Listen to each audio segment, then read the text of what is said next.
efforts of the Blaze telephone girl and the dining room managers who discovered the fire, all the guests are safely removed from the hotel.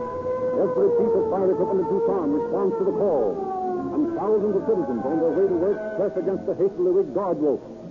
Inside the lines, Ken Makeley, his partner, watched the building burn.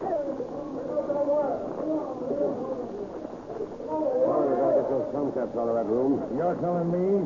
But how? If that ammunition ever starts popping, it's the payoff. Yeah, but if you think I'm going to pay, you're screwed. Wait a minute. I got an idea. Those bags all locked? Yeah? Okay, I'll get one of the firemen. Hey, buddy. I got a couple of bags up there in the room that got to get out. They got valuable papers in them. Well, I can't get them for you now. I got other things. Wait a minute. That ladder over there is up against the window in my room. All you got to do is go up there, get the stuff, and come down. There's $10 in it for you. Well, okay, I'll see what I can do. Right.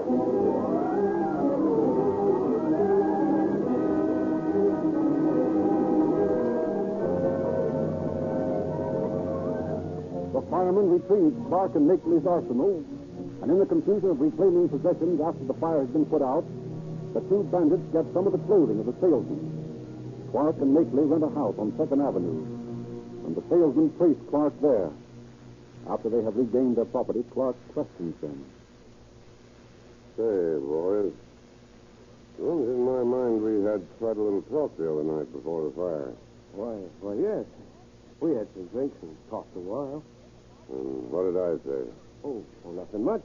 We just talked. Well, listen, boys, get this straight.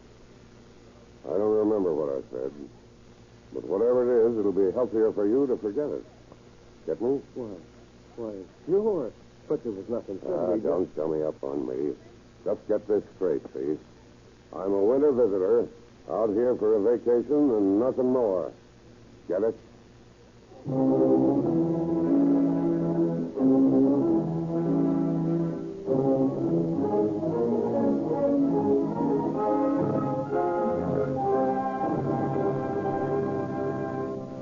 Frightened by the threat behind Clark's statement, the salesman reports the incident to Patrolman Harry Leslie, who relays the information to the chief. Chief Wallard calls Traffic Captain J. Smith and Detective Dallas Ford into his office and explains the tip to them. From the description Leslie got, I think these men are members of that Dillinger mob. The description tallies with the circulars we got here from Indiana. Now, here's the address. 927 North 2nd Avenue. I want you to stake out the joint. Don't go into the house. These men are heavily armed. Wait until they come out and pick them up away from the house. And if you have to shoot, shoot to kill.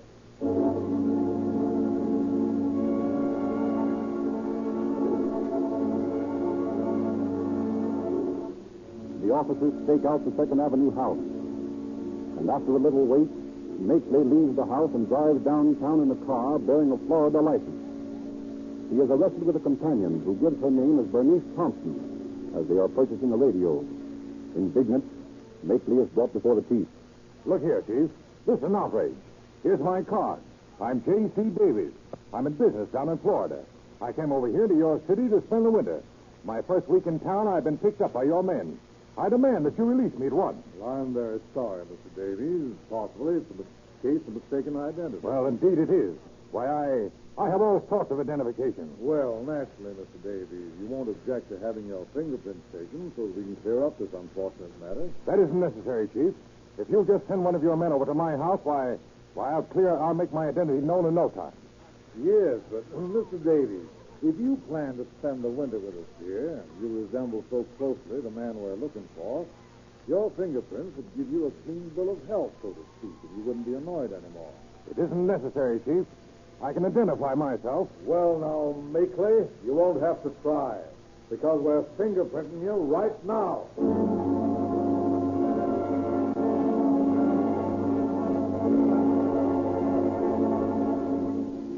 J.C. Davies' fingerprints establish him beyond a shadow of a doubt as the wanted Makeley. Realizing now that he's on the trail of the Dillinger mob, Chief Wallard sends officers Ford, Dorman, and Iman to watch for the other men in the 2nd Street house. They wait for several hours, talk near the house, and no one appears. Say, I'm getting tired of this waiting around. I got a hunch they're in there, and I'm going to find out for sure. Better go slow, Chet. These guys are no gas station bandits. They mean business. Well, I got a plan I think will work. Look, I'm going to ask for A. Long. That's the name this other guy goes by. I'll tell him I'm a special delivery messenger. Now, you guys keep your eyes on me, and if I get in, you follow right after me. You're taking a big chance, Gus. Yeah, I know it, Frank. But I don't hanker to sit out here all day doing nothing. Well, okay. We'll be right behind you. All right. Here goes.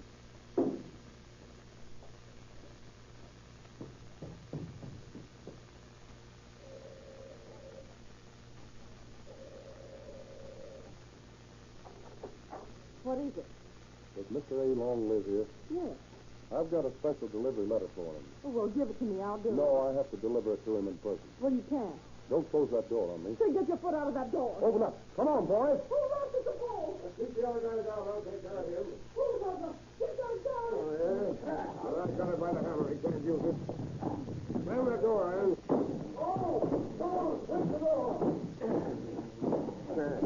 Didn't know you were meeting such a big guy, did you, Copper? I'll finish you off as soon as I can get over to that bed where I left the gas. Hold it, sir. I'm coming.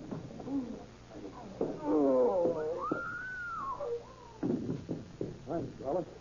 I guess that pistol weapon will keep him quiet for a while. You killed him. You killed him. I'm afraid not, lady. He's just sleeping for a while. But you nearly took my finger off when you slammed that door on it. Well, I wish I'd taken your head off. No, that's no way to talk, sister, because it won't do a bit of good. You're coming along to the station house with us just the same.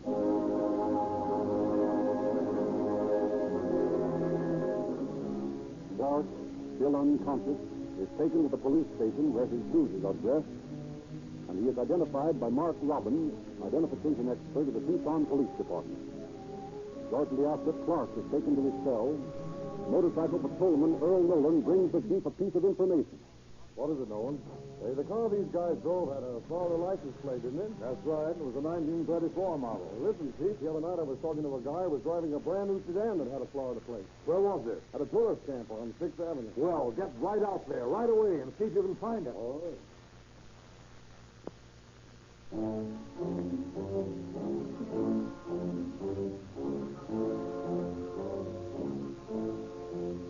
Accompanied by officers Jay Smith, Frank Hyman, and Kenneth Mullaney, Nolan races to the tourist camp just as the car bearing the Florida plate, loaded with luggage, is leaving the place. The police car pulls up alongside of it. All right, pull over, buddy. What's the trouble? Oh, no trouble. I'm sorry to have to bother you, but I'll have to ask you to come to the police station with me. What for? I haven't done anything. No, I know you haven't, but, well, it's the chief's orders that all out-of-state licenses have to be checked. Oh, I see. The chief's pretty cranky about it, so you better come along with me. Well, can't you check the place here? No, I'm sorry. The chief's orders to bring in all out-of-state cars. It's only a formality. It won't take you 10 minutes. Very well, then. Want to hop in the back and ride with me? Oh, all right, sure.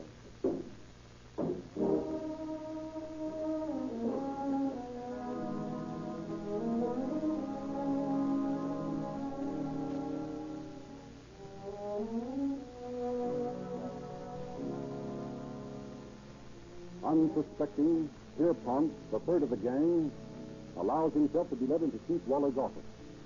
Just inside the door, he sees Clark and Makeley's luggage. Hi, you dirty double. Look out, Chief. He's got a gun. You're coming over.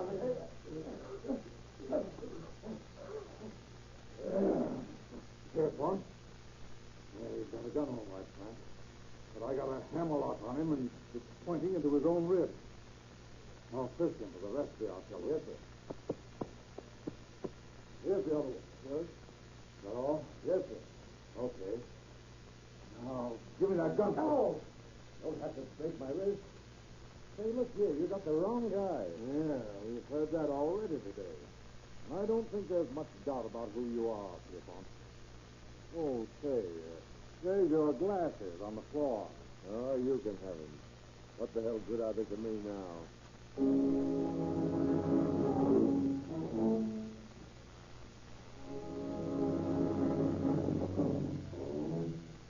Once more, Chief Waller places the stake out on the 2nd Avenue house. This time, he sends officers Milo Walker, Mullaney, and James Helen. They have orders to arrest anyone who enters the place. Mullaney hides at one side of the house with a sawed-off shotgun. Walker, armed with a submachine gun, is behind some shrubs at the other side. Heron waits in a parked car some distance away. In the early evening, just as the dusk is deepening into night, a car pulls up across the street from the house. As the occupant of the car gets out, Heron follows him across the street. The detective is 5 steps behind Dillinger when the bandit stops in his tracks at the sight of blood which had fallen on the porch steps and cart was taken out.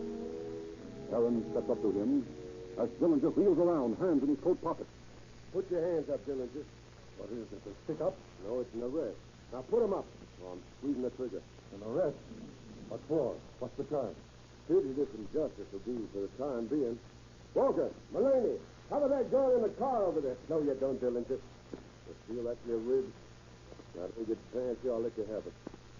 Now, if you don't mind, I'll relieve you of your guns. Oh, 2 of them, huh? 1 on each side. And now, if you lower your hands... All right. Come on, now cut out the politeness. Put the bracelets on and let's get down to your lousy jail. I won't be there very long anyway, but there isn't a jail in this country strong enough to hold me.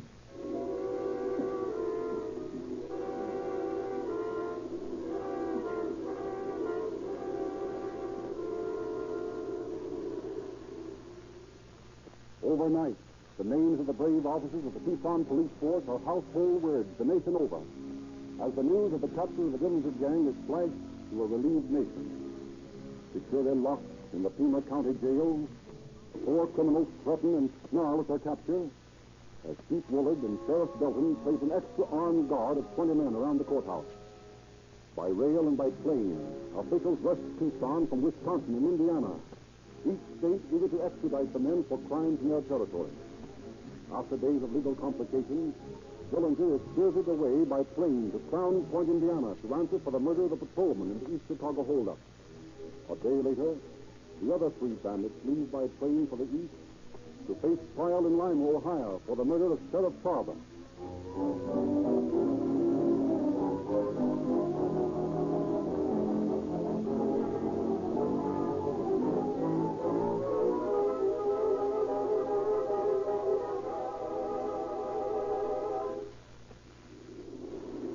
Ohio justice is swift.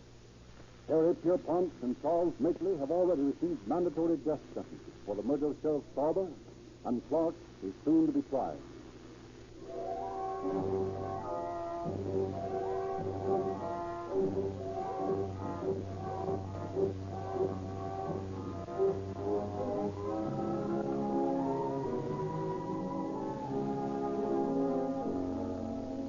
But Dillinger has made good his boast.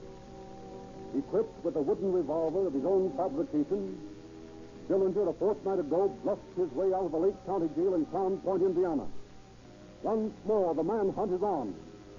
Once more, the roads throughout the Middle West are blockaded by questioning officers. Once more, peaceable citizens shake with terror. Once more, the cry goes up, Dillinger is loose.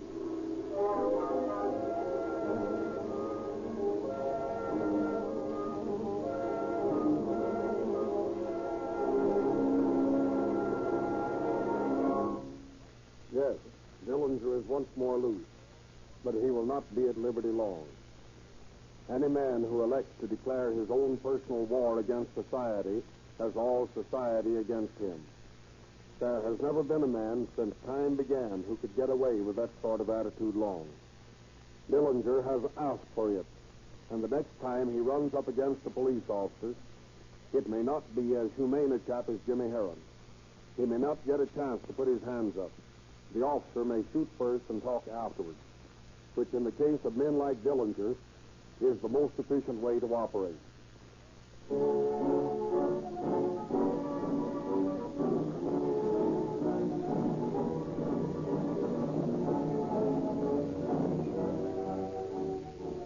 Ladies and gentlemen, Rio Grande cracked gasoline with tetraethyl is made by a modern and up-to-the-minute refining method, the cracking process.